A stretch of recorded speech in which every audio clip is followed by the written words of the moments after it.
Les saludo con la paz de Dios, hermanos. Amén. ¿Estamos con frío? Seguramente que sí, ¿verdad? ¿Cuánto nos hemos gozado en las alabanzas de nuestro Dios?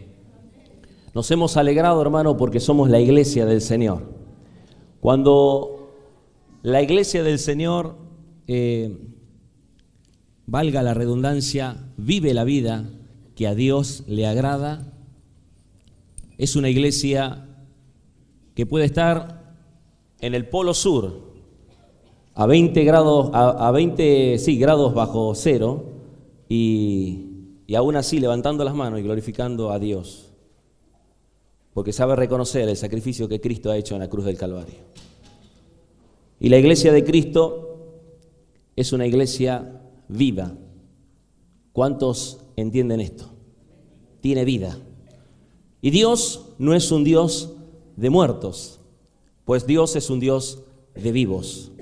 ¿Cuántos viven a Cristo en este lugar? Amén. Gracias al Señor por esto. Vamos a ir a la carta de Efesios, la carta del apóstol Pablo a los Efesios. Vamos a compartir algo que les voy a ser muy sincero. Desde que el pastor me dijo que tenía que ministrar hace 2 semanas, he pasado, ay Señor, luchando con pasajes, hojeando, deteniéndome, pasando, sacando, poniendo, haciendo, y después dije, ya Señor, si tú eres Dios, haz como tú quieras. La idea era, de alguna manera, dado de que estábamos con un grupo de hermanos formándonos en lo que es evangelismo bíblico, traer algo en relación a esto, a la congregación, como para poder, de alguna manera, equiparar también y generar en algunos hermanos tal vez la inquietud de poder entender lo que es la necesidad de evangelizar de manera personal, en la calle, a un familiar, en la casa donde Dios nos ponga a abrir su boca y poniéndonos palabras para que podamos ser realmente usados por Él. Y sin embargo Dios me llevó a otro tipo de mensaje, un mensaje más bien de tipo expositivo, que vamos a tratar de hacerlo lo más resumido posible, pero que se entienda, y que podamos de alguna manera sacar el provecho máximo de esta carta a los Efesios, que es una carta pastoral, que es una carta escrita por el apóstol Pablo allá por el año 61, entre el 61 y el 63 según el trasfondo histórico, a un grupo de hermanos como nosotros que se encontraban congregando en la iglesia de allí de Éfeso, pero que también, según algunos historiadores, podría haber sido una circular para ser utilizada no solamente en la iglesia de Éfeso, sino también para otras congregaciones que estaban cercanas. Voy a remitirme hoy día a algo que considero, como todas las cosas que son del Señor importantes, esta por, de alguna manera, la entrega que hace el apóstol Pablo a una iglesia, como vuelvo a decirle, que estaba constituida por creyentes judíos y creyentes gentiles. Había judíos y había gentiles convertidos, por lo tanto eran cristianos, hijos del Señor como nosotros. ¿Están aquí? Entonces, Pablo entrega esta carta porque Pablo entendía que en ese lugar había una suerte de situaciones que habían comenzado a acontecer, donde los judíos creyentes, cristianos, convertidos al Señor, empezaban a hacer una cierta diferencia con los gentiles, convertidos, hijos del Señor, que eran sus hermanos. Y escribe esta carta, que creo yo que lo que dicen la gran mayoría de los historiadores, de acuerdo al tema central de esta carta a los Efesios, que es la unidad del Espíritu, y que está en el capítulo 4, de lo cual no vamos a hablar hoy día, pero es el tema central, la unidad en el Espíritu. Y en base a eso escribe Pablo esta carta, de alguna manera desde el capítulo 4, 5 y 6, teniendo en cuenta que son una carta pastoral de manera práctica. En los primeros 3 capítulos, Pablo hace hincapié sobre la salvación, sobre las riquezas que obtenemos por medio de Jesucristo y las bendiciones, que somos bendecidos con toda bendición espiritual en los lugares celestiales en Cristo Jesús. Y desde el capítulo 4 hasta el capítulo 6 vamos a encontrar 3 capítulos que son de manera práctica lo que el apóstol Pablo considera que es útil para nosotros hoy en la actualidad.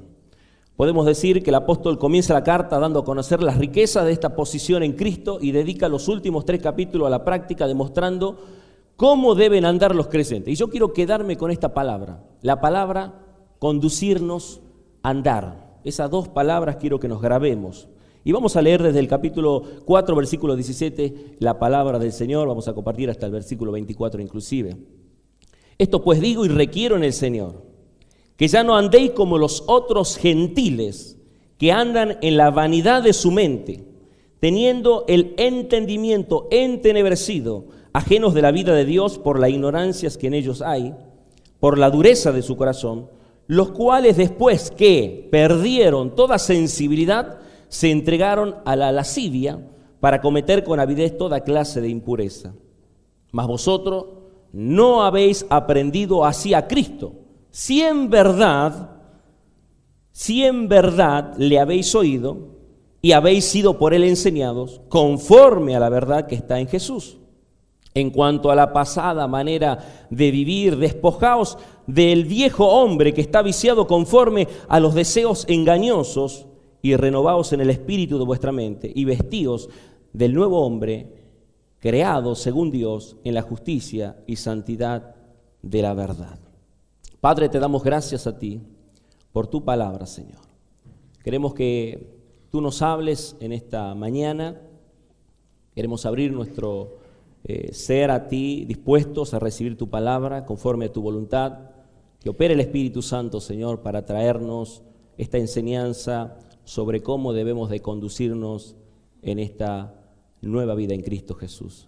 Que tú puedas usar, Señor amado, a tu siervo, Señor, que no sea mi palabra, sino la tuya, Señor, y que sea tu Espíritu por sobre todas las cosas, trayendo convicción en cada uno de nosotros para tu gloria eterna. Amén.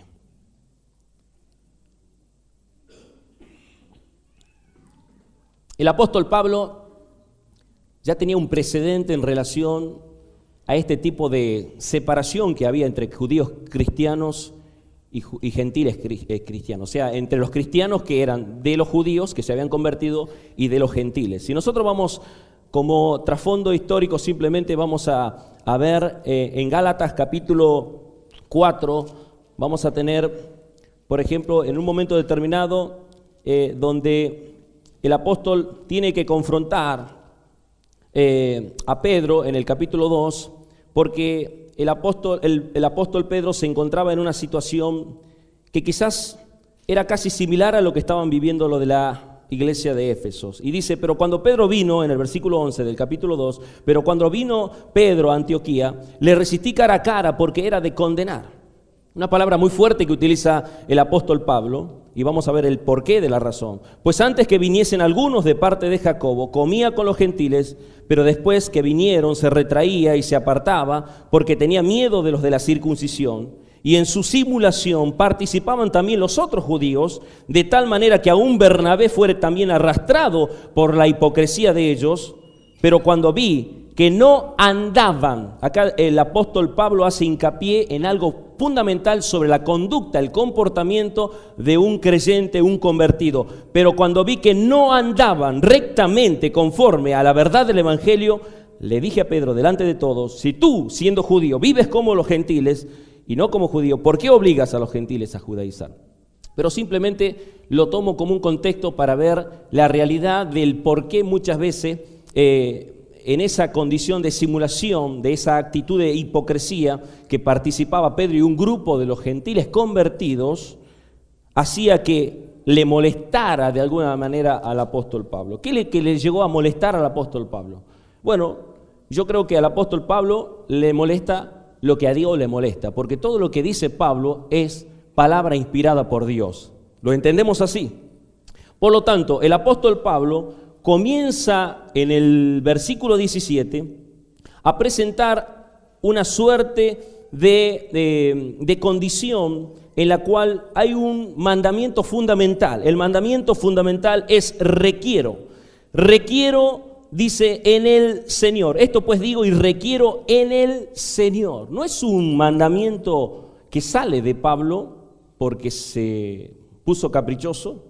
No es algo que surge de Pablo como una decisión de él de traer una carta pastoral, correctiva, porque él dijese, bueno, hoy tengo que ver cómo completo el mensaje para los hermanos de Éfeso y tengo que mandarle una carta, aún estando él encarcelado en Roma durante el proceso en el cual estaba escribiendo esta carta. Se ve que realmente había una necesidad de poder llevarle a los hermanos de Éfeso vamos a decir, una enseñanza clara de cómo realmente se debían de conducir. Y él utiliza algo que podríamos haber dicho, bueno, esta es la manera en que debemos de andar. Tomándolo desde la parte positiva de un mensaje. Esta es la forma en la que nos debemos conducir. Hermano, esta es la forma en la que nos debemos manejar. Hermano, esta es la forma en la que debemos vivir la vida que agrada a Dios. Pero sin embargo, él lo toma desde una postura negativa y él dice, pues esto digo y requiero en el Señor, que ya no andéis como los otros gentiles. Él comienza con un mandamiento diciéndole, ya no quiero que andéis como los otros gentiles. ¿A qué hace referencia a los otros gentiles? Bueno, la Escritura cuando habla de los otros gentiles hace mención a los no creyentes, a los incrédulos, aquellos que no han recibido la regeneración y por ende no son cristianos, no pertenecen a la familia de la fe y son los que hoy nosotros vamos a estudiar con esta carta para poder ver hasta dónde estamos nosotros andando o no como los otros gentiles. Entonces Pablo dice, no andéis como los otros gentiles, ya que andan en la vanidad de su mente. Lo primero que hay que recalcar en este pasaje es que el apóstol Pablo toma una decisión escribiendo esta carta como un mandamiento apostólico que tiene el sello como si fuese que el mismo Cristo lo estableciera. En su carta a 1 de Corintios capítulo 14, versículo 37 dice, si alguno se cree profeta o espiritual, reconozca lo que os escribo y que son mandamientos del Señor. Pablo, de alguna manera, está defendiendo todo lo que está diciendo lo que yo escribo, si alguno se cree profeta o espiritual, evalúe que si lo que yo estoy diciendo es un mandamiento de parte del Señor. Pablo trae este mandamiento y comienza su carta de alguna manera diciéndoles algo importante, que ya no debían andar. ¿Por qué no debían andar? Porque ya en el contexto bíblico de esta misma carta, en el capítulo 2, versículo 2 al 3, dice, en los cuales anduviste en otro tiempo. Si usted lee la carta, capítulo 2, versículo 2 al 3, dice, en los cuales anduviste en otro tiempo, siguiendo la corriente de este mundo, conforme al príncipe de la potestad del aire, el espíritu que ahora opera en los hijos de desobediencia, entre los cuales también todos nosotros vivimos. ¿Cuánto dice vivimos? ¿O no vivimos en otro tiempo de esta manera? En los deseos de nuestra carne, haciendo la voluntad de la carne y de los pensamientos, y éramos por naturaleza hijos de ira, lo mismo que los demás. Pablo dice, no hay diferencia. Nosotros en otro tiempo éramos igual al mundo. Nosotros en otro tiempo éramos pecadores igual que ellos. Inclusive en su carta a los romanos, en el capítulo 3 lo podemos estudiar, cuando él confronta, dice, porque no hay ni uno bueno, no hay quien busque a Dios. Todos se desviaron a una. Porque todos están bajo pecado, o sea, la carga del pecado. El pecado le fue imputado porque por un hombre entró el pecado y así todos murieron. Esa es la condición del hombre sin Cristo, muertos en los pecados y en los delitos. Esa es la condición en la cual Pablo quiere comenzar de alguna manera a mostrar y a evidenciar. Le está hablando a una iglesia, le está hablando a creyentes y le está diciendo, si ustedes están andando de la manera que a Dios no le agrada, yo le quiero decir cuáles las cosas de aquel que no es de agrado ante los ojos de Dios, que son los incrédulos, de los cuales Dios abomina, de los cuales Dios aborrece y de los cuales yo les requiero como un mandamiento que ustedes ya no anden como ellos. La regeneración espiritual exige una vida diferente. En 2 de Corintios capítulo 5, versículo 15, y por todos murió, para que vivan, y ya no vivan para sí, sino para aquel que murió y resucitó por ellos. Cuando nosotros somos regenerados, cuando nosotros nacemos de nuevo, esta nueva vida en Cristo, porque el título es La nueva vida en Cristo, exige que si nosotros, que estábamos muertos y ahora vivimos por causa de Cristo, debemos de vivir para aquel que nos resucitó.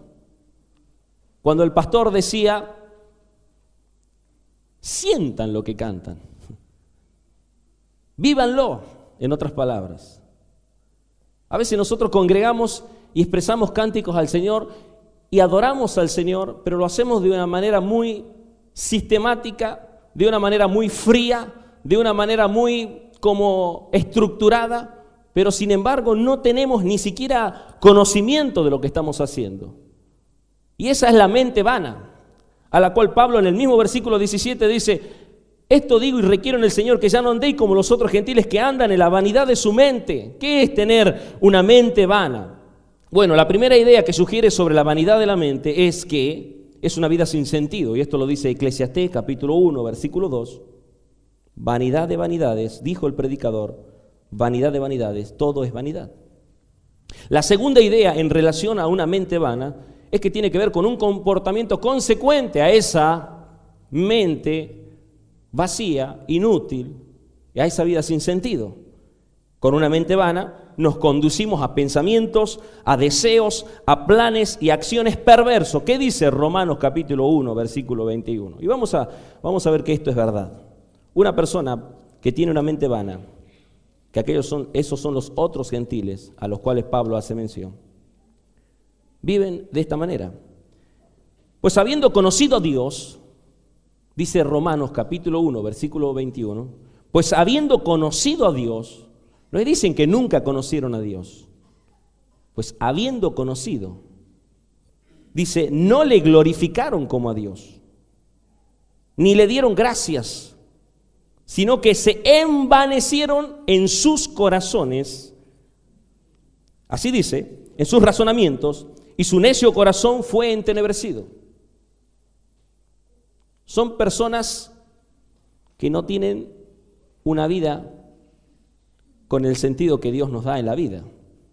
O sea, no reconocen a Dios como Dios, no le glorifican como a Dios.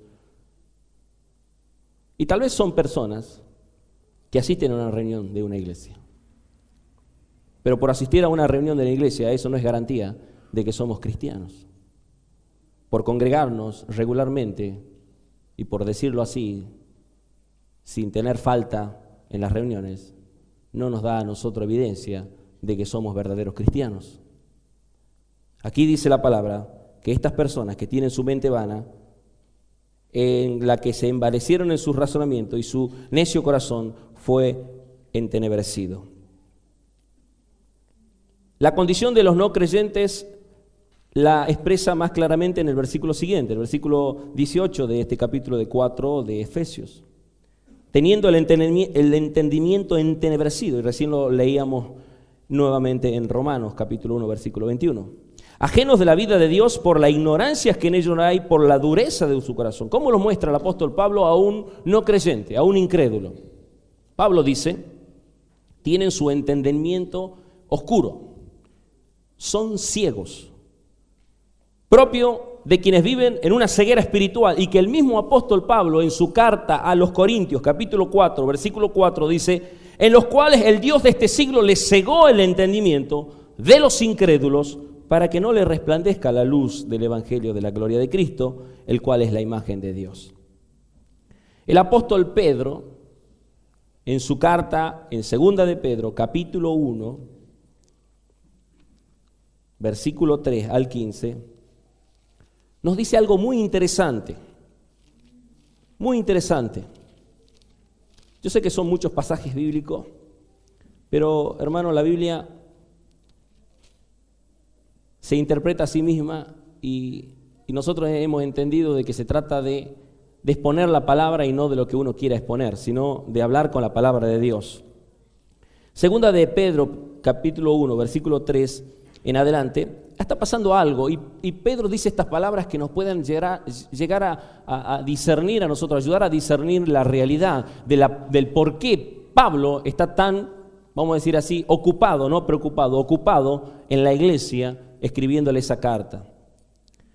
Como todas las cosas que pertenecen a la vida y a la piedad nos han sido dadas por su divino poder, mediante el conocimiento de aquel que nos llamó por su gloria y excelencia, por medio de las cuales nos ha dado preciosas y grandísimas promesas, para que por ellas llegases a ser participantes de la naturaleza divina, habiendo huido de la corrupción que hay en el mundo a causa de la concupiscencia.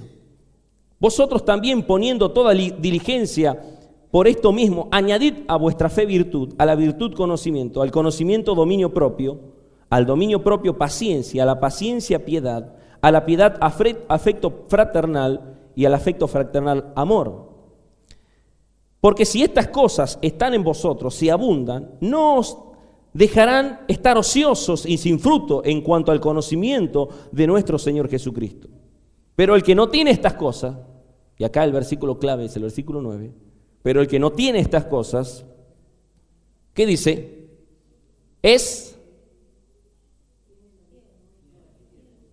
Tiene la visión muy corta, es ciego. Tiene el entendimiento entenebrecido. Tiene la mente oscura, no entiende nada. El mensaje no le es provechoso porque se ha de discernir espiritualmente. Y como Dios acomoda lo espiritual a lo espiritual, necesitamos, como el apuntado anterior sobre la regeneración espiritual, el comprender que así como Cristo murió para darnos vida a nosotros, nosotros debemos vivir la vida que a Dios le agrada. Con evidencia, está diciendo el apóstol Pedro, es ciego habiendo olvidado la purificación de sus antiguos pecados. Y si usted continúa la lectura hasta el versículo 15, usted va a ver que hay una carga del apóstol Pedro sobre la necesidad de corregir esto. Por lo cual, hermanos, tanto más procurad hacer firmes vuestra vocación y elección, porque haciendo estas cosas no caeréis jamás, porque de esta manera os será otorgada amplia y generosa entrada en el reino eterno de nuestro Señor y Salvador Jesucristo. Porque por esto yo no dejaré de recordarles siempre estas cosas, aunque vosotros las sepáis y estéis confirmados en la verdad presente. O sea, en otras palabras, lo que nos está diciendo el apóstol Pedro es que cada vez que nosotros escuchamos la palabra, por más que ya la sepamos, eso nos sirve a nosotros para recordarnos día a día cómo debemos de conducirnos en esta vida estando aquí en la tierra. Hay una ausencia de Dios en aquellas personas que son no creyentes. Pablo ya ha enseñado en esta misma carta, en el capítulo 2 de Efesios, en el versículo 12, y nos dice, en aquel tiempo estaban sin Cristo. Fíjese, Pablo se está refiriendo aquí están los oyentes, nosotros los oyentes, por la carta. Pablo se refiere a un grupo, la iglesia, pero Pablo le está mostrando afuera, el mundo, le está diciendo los otros gentiles, pero Pablo a la vez le está diciendo, así estábamos nosotros allá. Y ahora dice, y les recuerda, en aquel tiempo estabais sin Cristo, alejados de la ciudadanía de Israel y ajenos a los pactos de la promesa y sin esperanza y sin Dios en el mundo. Los trata de personas ignorantes. Dice, por la ignorancia que en ello hay. Todo lo que le ocurre es por falta de conocimiento. Cuando una iglesia no recibe la palabra de Dios, es una iglesia que entretiene, es una iglesia muerta. En otras palabras, vamos a usar las palabras del mismo Jesucristo que dijo, son huesos secos, sepulcros blanqueados. En una iglesia que no se expone la palabra de verdad, es una iglesia que no se alimenta, es una iglesia desnutrida, es una iglesia espiritualmente muerta, que no tiene nada de dónde sustentarse para poder mantener esa vida en Cristo. ¿Qué le pasa a una persona si no come un par de días? ¿Cómo se siente? Debilitado, sin fuerza. Y hay algunos que dicen, yo no necesito congregar, porque yo ya he recibido los mensajes por por Face. Ahora oran por Face, reciben mensajes por Face, todo es por Face. Online.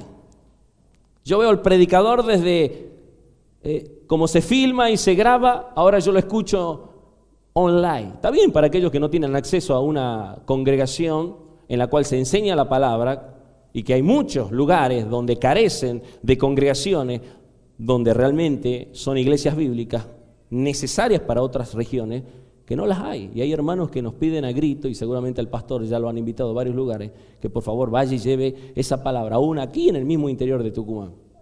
Pero acá lo cierto es que nosotros somos una iglesia bíblica porque la idea es cumplir con el mandato de Dios de enseñar la sana doctrina. Pues el mismo apóstol Pablo le dice a Timoteo, dice, pues haciendo esto te salvarás tú y a todos los que te oyeren. ¿Cuántos quieren ser confundidos? Espero que nadie me levante la mano. ¿Cuántos quieren la verdad? Dice, conoceréis la verdad y la verdad los hará. ¿Cuántos quieren ser libres? Hay muchas cosas de las que tenemos que ser libres. Tenemos que ser libres de una mente vana, tenemos que ser libres de la ignorancia, tenemos que ser libres aún de un corazón duro. Ese corazón que se endurece. El corazón, ese hombre interior, insensible. Y aquí lo presenta el apóstol Pablo y dice la razón de la situación por la cual estas personas están ajenas de la vida de Dios es porque hay ignorancia en ello, pero también es la consecuencia de un corazón endurecido. Y vamos a leer algunos pasajes bíblicos que este endurecimiento del corazón es producto del pecado y que este endurecimiento del corazón incapacita al hombre para conocer y servir a Dios. Un corazón duro no puede conocer a Dios y un corazón duro no puede servir porque no está capacitado.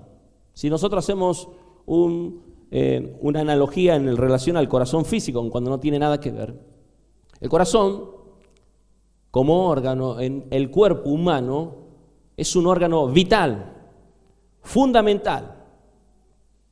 Te podés quedar sin un ojo, te podés quedar sin los dos ojos y vas a seguir viviendo. No vas a oír y vas a seguir viviendo. Te cortan los 4 miembros, te amputan y quedas con el tronco y seguís viviendo. Pero cuando el corazón se paraliza, se terminó todo. Cuando el corazón está incapacitado, insuficiente por alguna patología y comienzan a complicarse las cosas, hay una suerte de sintomatología que nos dicen a nosotros de que el corazón está siendo insuficiente para lograr enviar la sangre a las demás partes del cuerpo, de la economía, del organismo, para mantener esa vida, ya que el corazón con la sangre está llevando oxígeno, está llevando los nutrientes. Cuando nosotros, sin darnos cuenta, comenzamos a perder la brújula, ¿qué es lo que nos sucede? Mire lo que dice Proverbios 28:14. Bienaventurado el hombre que siempre teme a Dios, mas el que endurece su corazón caerá en el mal. Dice, bienaventurado el hombre que teme a Dios, mas el que endurece su corazón caerá en el mal. Versículo 1 del mismo el capítulo 29 de Proverbios dice, el hombre que reprendido endurece su corazón, de repente será quebrantado y no habrá para él medicina. Romanos 2:5 dice, por tu dureza y por tu corazón no arrepentido, atesoras para ti ira, para el día de la ira y de la revelación del justo juicio de Dios. Y Hebreos nos da un panorama más claro todavía. Hebreos 13:2 y 13. Dice, mirad hermanos, nos habla a nosotros, dígame, está hablando a mí el Señor. Que no haya en ninguno de vosotros corazón malo de incredulidad. El problema del endurecimiento del corazón es el pecado, y para hacerlo más definido todavía es la incredulidad. Todo lo que no proviene de fe es, según Romanos capítulo 14, versículo 23, pecado. Dice, mirad, hermanos, que no haya en ninguno de vosotros corazón malo de incredulidad, para apartarse del Dios vivo. Antes, que dice, exhortaos los unos a los otros cada día, entre tanto que se dice hoy, para que ninguno de vosotros se endurezca por el engaño del pecado. El pecado nos engaña, hermanos. ¿Usted cree que es lindo pecar? Para el cristiano el pecar, el haber desobedecido a Dios es algo angustiante. Es algo que genera, al mundano no le pasa nada, al incrédulo no le pasa nada, al no creyente no le pasa nada, pero a un cristiano, cuando un cristiano peca, ha levantado ofensa contra la santidad de Dios y se siente mal. Por eso el apóstol aquí, supongamos que es el autor de la carta a los Hebreos, el apóstol Pablo, nos está diciendo, exhortaos unos a otros cada día. Exhortaos unos a otros de vez en cuando, dice, cada día. Hay una necesidad diaria de estar luchando contra esto. Hay una necesidad diaria de confrontar con esa vida que a Dios no le agrada. Hay una necesidad diaria, por eso dice, esto requiero en el Señor.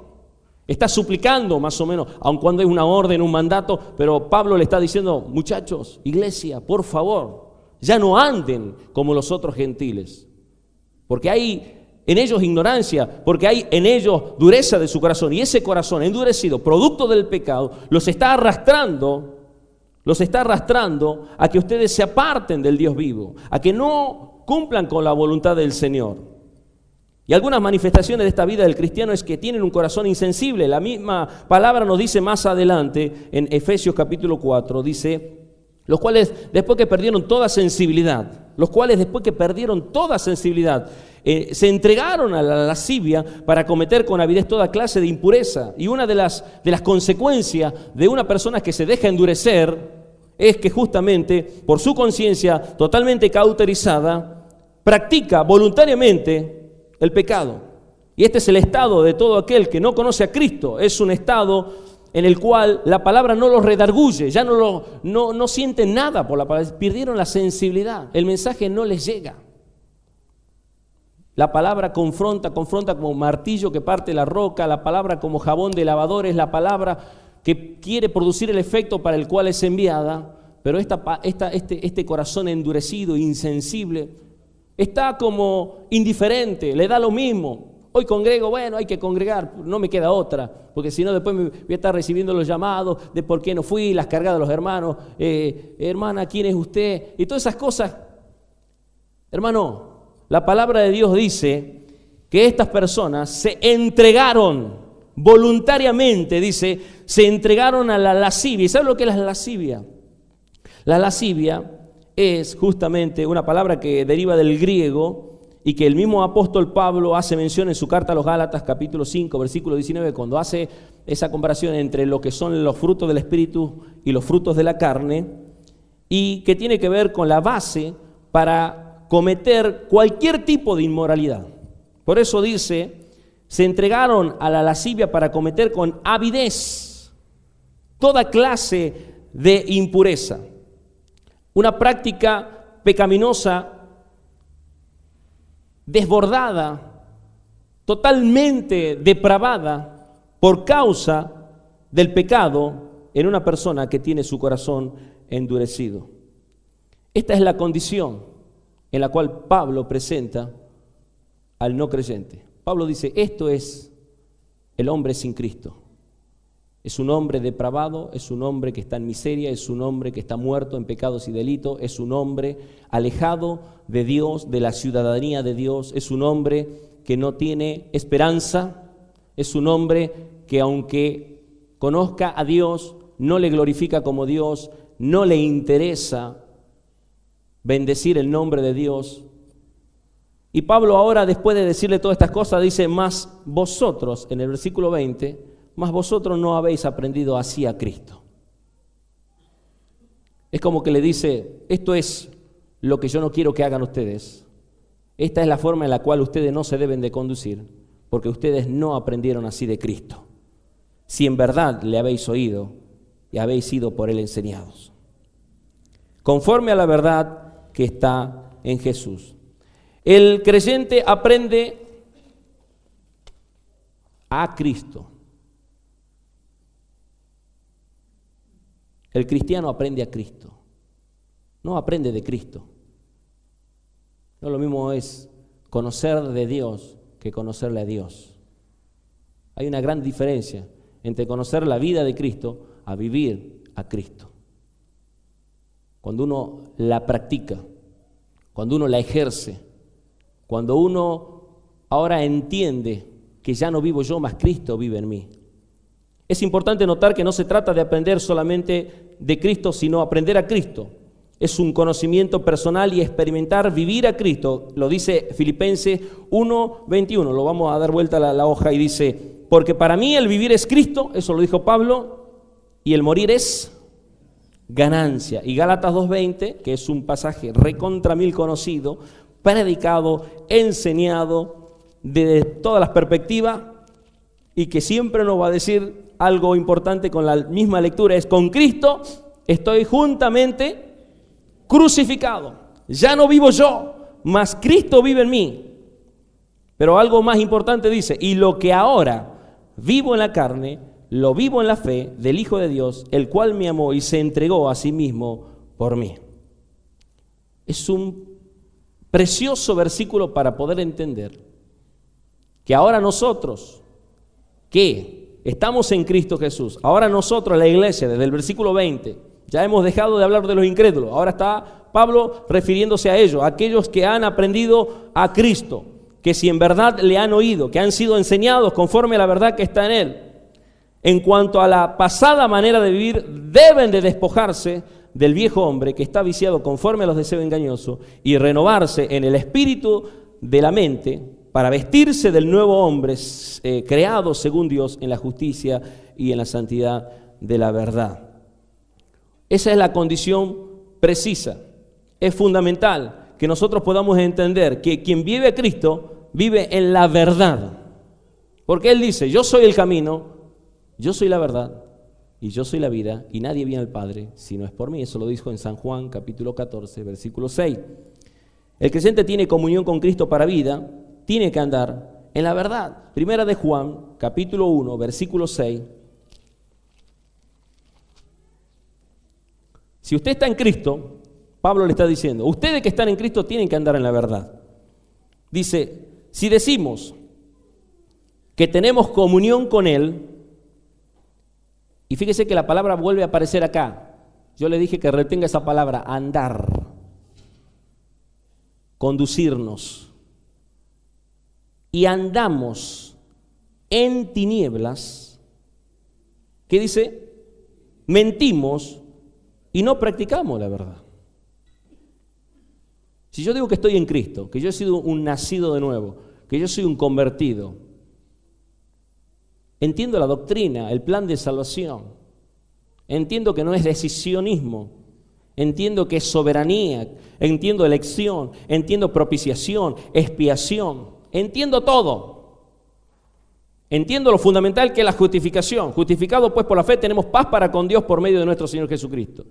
Entiendo, lo comprendo al tema, hay convicción, soy creyente, porque he sido libertado del pecado y he sido hecho siervo de justicia, como lo dice en el capítulo 6 de Romanos. Es fundamental. La otra parte, que está ensamblada, no está separada en el plan de salvación, que es la santificación. Porque dice la palabra de Dios: ahora nosotros que estamos en Cristo Jesús debemos de manifestar frutos dignos de arrepentimiento. Y eso es la santificación del creyente. Hermanos, la santificación es un tema que seguramente el pastor lo va a abordar en los seminarios y nos vamos a deleitar de cuán importante es la doctrina de la santificación desde la postura bíblica. no de que yo tengo que hacer algo para salvarme, porque eso no es la forma en la cual se justifica, sino que porque yo ya soy salvo, soy justificado, ahora debo demostrar con fruto y evidencia que estoy en Cristo Jesús. Por eso Pablo estaba muy preocupado o ocupado, por decirlo así, en esta situación de la iglesia, en la cual estaba viendo él que cómo la iglesia de los Corintios se le estaba yendo por las ramas. La iglesia de los Corintios que había recibido todos los dones del Señor, una iglesia en la cual había pleitos, disensiones, contiendas, y estaba muy preocupado Pablo por la condición de los Corintios, a tal punto que tuvo que decirle en su último capítulo de la segunda carta a los Corintios: examinaos si estáis en la fe, y probaos a vosotros mismos si estáis en la fe, a menos que estéis reprobados. Examinaos. Bueno, aquí el apóstol Pablo no está diciendo a los efesios, muchachos, examínense, pero le está diciendo más o menos, esto es lo que a Dios no le agrada y esto es lo que Dios quiere. ¿Qué vas a hacer? ¿Vas a vivir una vida en oposición a Dios? ¿Vas a vivir una vida que desagrada la voluntad de Dios, ya que la voluntad de Dios es buena, agradable y perfecta? ¿O vas a hacer la voluntad del Padre y vas a hacer morir las obras de la carne y vas a manifestar la nueva vida en Cristo Jesús? Por eso él está diciendo de esta verdad, de la verdad que está en la palabra, de esta verdad que es Cristo mismo, el cual nos dio vida y vida en abundancia, para que nosotros podamos día a día renovarnos en el espíritu de nuestra mente.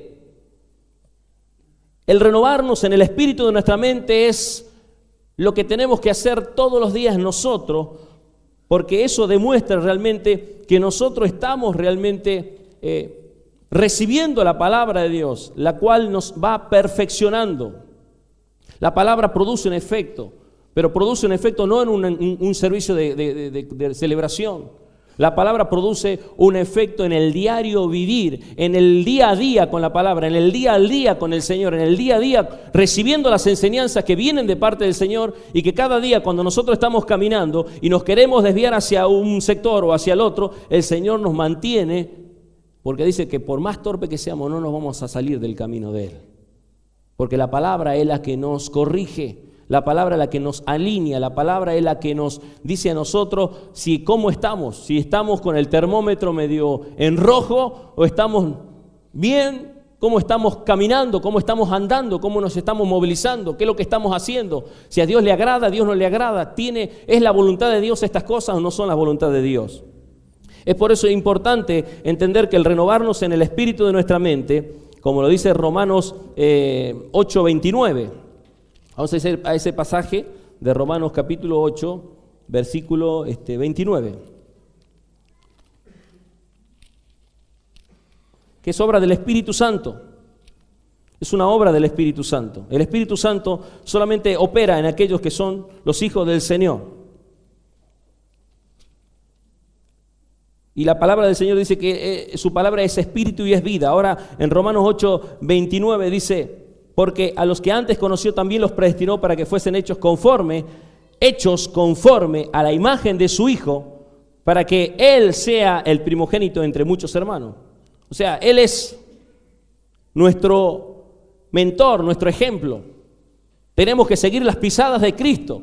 Pero ¿cómo vamos a vivir a Cristo si no vamos a su palabra? ¿Cómo vamos a entender, cómo debemos de entender la mente de Cristo, como lo dice en 2 de Corintios capítulo 3, versículo 18? Si nosotros no estamos dispuestos a cumplir con lo que Él nos lo demanda. Versículo 18 dice: por tanto, nosotros todos, mirando a cara descubierta como en un espejo la gloria del Señor, somos transformados de gloria en gloria en la misma imagen, como por el Espíritu del Señor.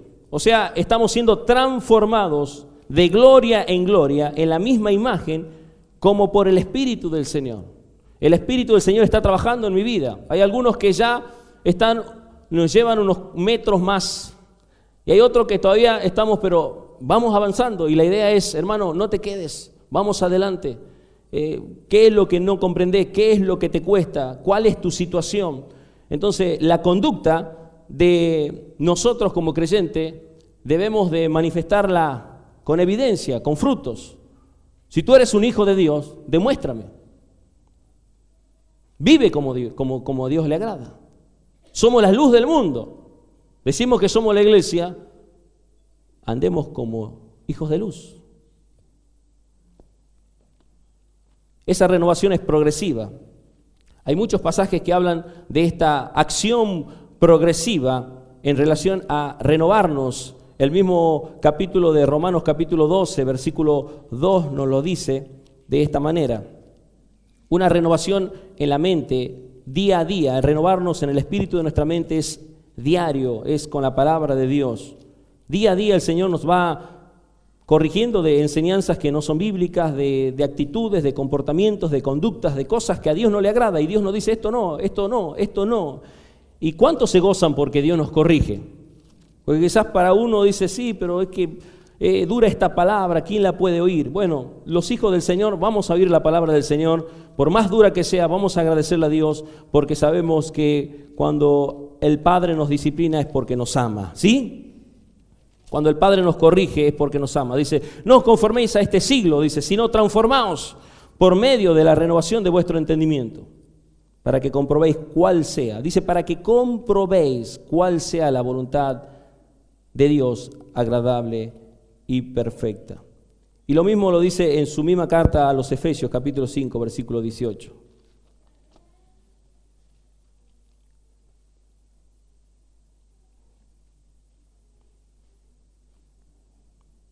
Vamos a buscar los primeros versículos.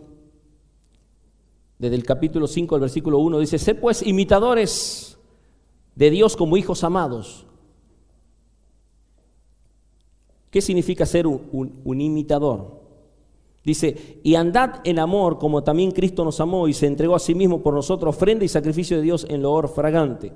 Y luego tiene una lista, dice, pero fornicación, inmundicia y todas estas cosas está confrontando. Y el versículo 8 dice, porque en otro tiempo erais tinieblas. Y Pablo lo está demostrando claramente en los pasajes que hemos visto anteriormente en el capítulo 4, desde el versículo 17, 18, 19, esos 3 versículos, está confrontando al incrédulo y le está diciendo, esto es lo que el incrédulo, ustedes no deben andar como el incrédulo.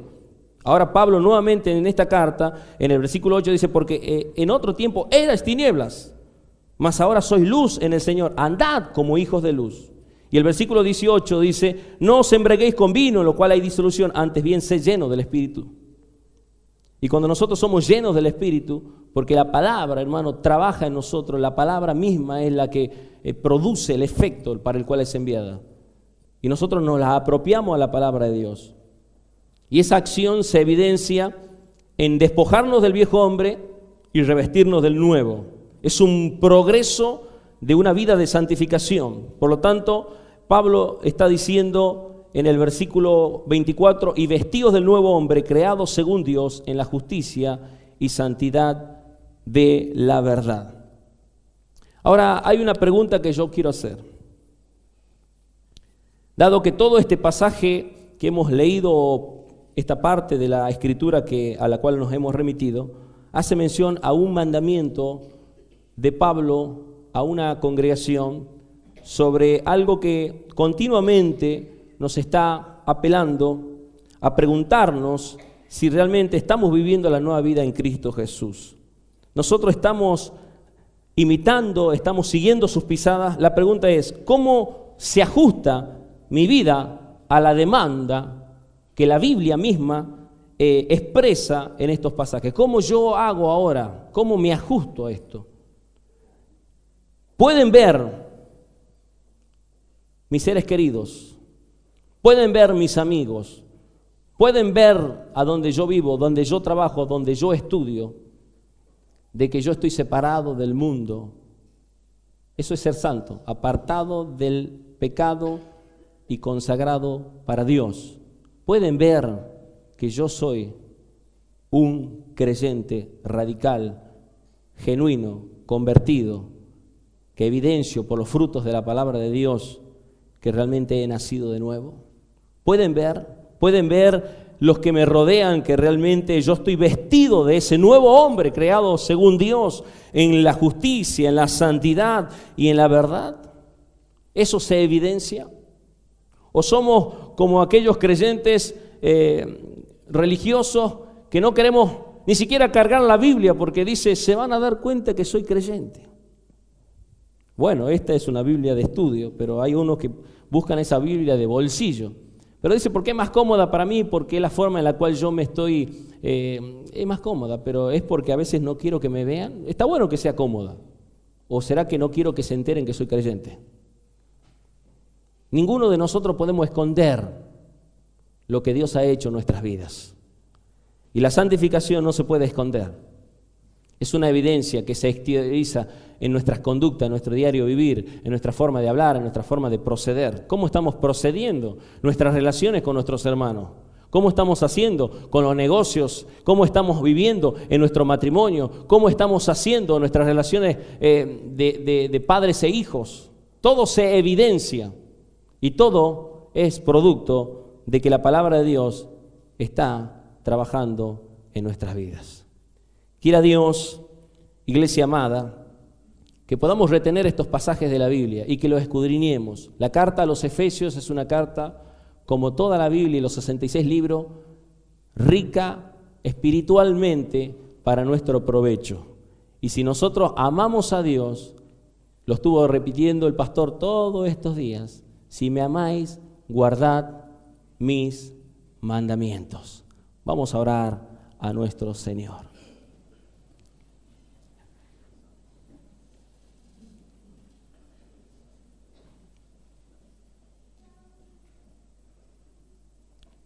Padre, te damos gracias. A ti solamente sea la gloria, la honra, el poder por los siglos de los siglos. Reconocemos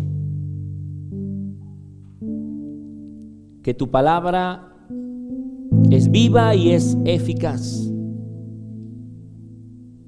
y más cortante que espada de doble filo, que penetra y separa el alma del espíritu. Señor, nada podemos esconder delante de ti, absolutamente nada. Hoy tu palabra, Señor, nos ha hablado sobre la necesidad de andar en una nueva vida, y ese andar en una nueva vida es andar en una manera diferente. Es andar y conducirnos como a ti te agrada. Que si tú, Señor, nos has dado vida, debemos vivir a Cristo con esa vida que honra y glorifica tu nombre. No queremos que por causa del pecado no confesado, no queremos que por causa del engaño del pecado nuestro corazón se endurezca para no obedecer, sino, Señor,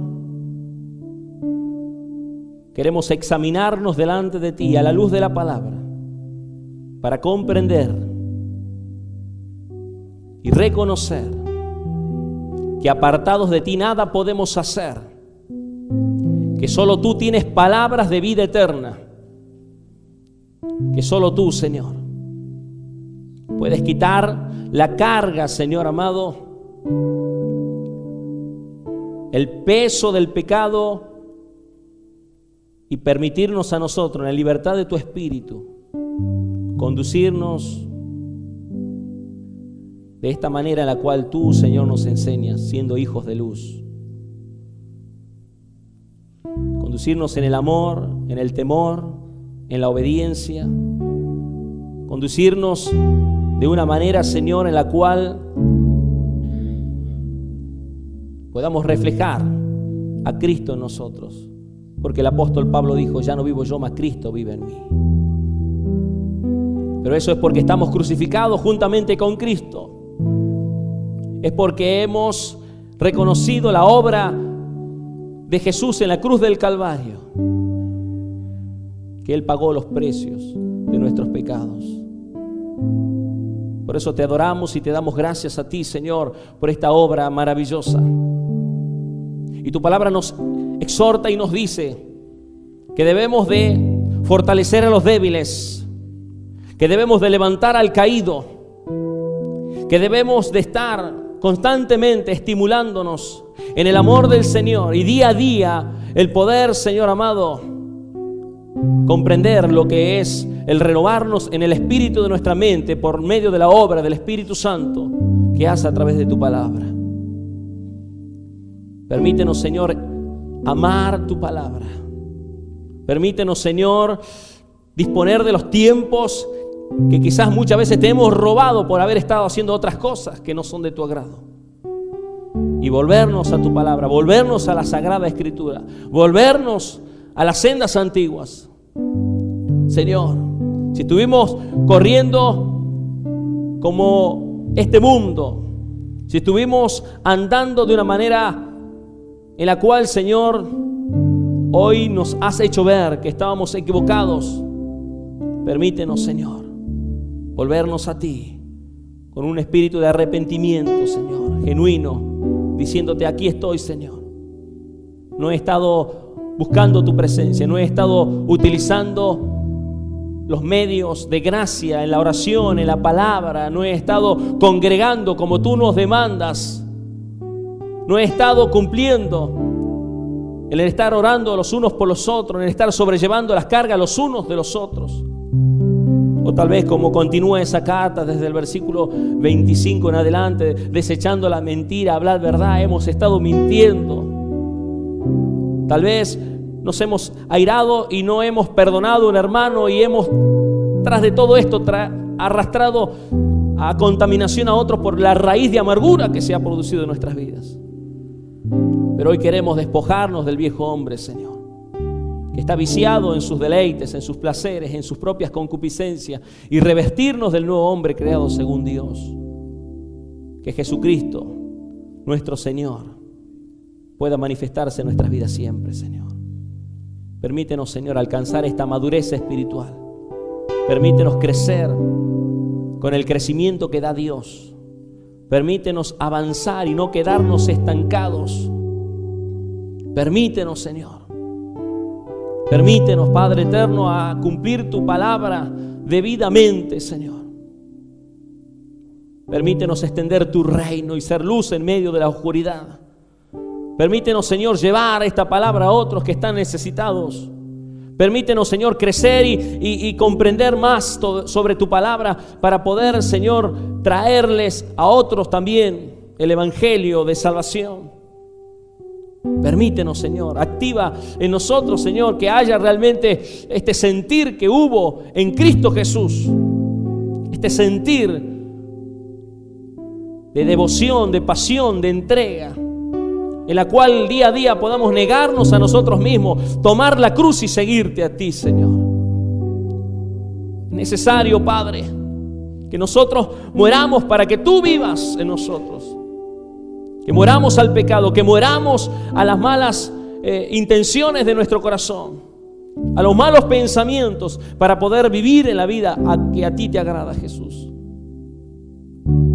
Permítenos, Señor, por medio de la obra del Espíritu Santo, tener, Señor, esa convicción de que tú, Señor, así como nos has llamado, aquel que comenzó la buena obra la perfeccionará hasta terminarla. Por eso te agradecemos, Padre. ¿Qué podemos decir? Somos débiles. Tu palabra dice: bástate mi gracia, porque mi poder se perfecciona en tu debilidad. ¿Qué podemos negar delante de ti si tú conoces todo? Tú sabes lo que hay en nuestro corazón. Tú sabes cuáles son nuestros pensamientos y cuáles son nuestras intenciones. Venimos a adorarte a ti, Señor. Queremos hacerlo como a ti te agrada. Permítenos, Señor, comenzar a vivir esa nueva vida en Cristo Jesús de una manera bíblica, Padre, comprendiendo cada principio, cada estatuto, cada mandato que tú nos demandas, y decirte: Señor, agradecido estoy, porque he entendido. Ya no soy una persona ciega, ahora veo. Ya no soy un pecador que está apartado de ti, sino que ahora soy un arrepentido, un nacido de nuevo, que he podido ver tu gloria y puedo gozarme ante tu presencia y regocijarme de saber que soy un miembro del cuerpo de Cristo. Y como agradecimiento por esa obra maravillosa en la cruz del Calvario, mi vida es tuya, Señor. Yo no puedo decir otra cosa. Mi vida es tuya. Tú eres, oh Dios, lo más importante para mí. Dios, tú eres lo más grandioso, majestuoso, y quiero seguirte y servirte hasta lo último de la tierra.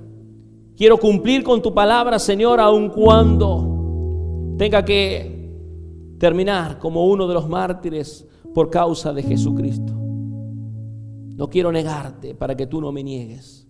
Quiero confesarte para que tú también, Señor amado, un día cuando tú vengas, en ese último día, puedas decir: buen siervo y fiel, buen siervo y fiel. Queremos serte fiel, Señor, en obediencia.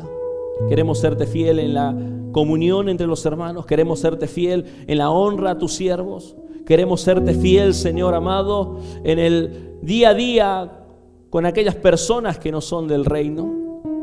Queremos serte fiel, Señor, en no entreverarnos en los negocios de este mundo con la ilegalidad, sino queremos ser leales, legales, y queremos ser obedientes hasta la muerte, Señor. Solamente para que tú seas glorificado.